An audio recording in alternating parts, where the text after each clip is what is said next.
Psalam 8. Dareživost stvoriteljeva. Jahve, Gospode naš, divno je ime Tvoje po svoj zemlji, veličanstvom nebo nadkriljuješ. U ustima djece i dojenčadi hvalu si spremio protiv neprijatelja, da postidiš mrzitelja, zlotvora. Gledam ti nebesa, dijelo prstiju Tvojih, mjesec i zvijezde što ih učvrsti. Pa što je čovjek da ga se spominješ, sin čovječi te ga pohodiš. Ti ga učini malo manjim od Boga, slavom i sjajem njega okruni.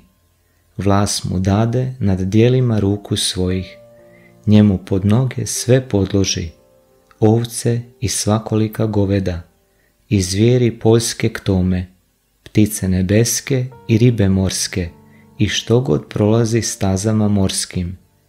Jahve, Gospode naš, divno je ime Tvoje po svoj zemlji.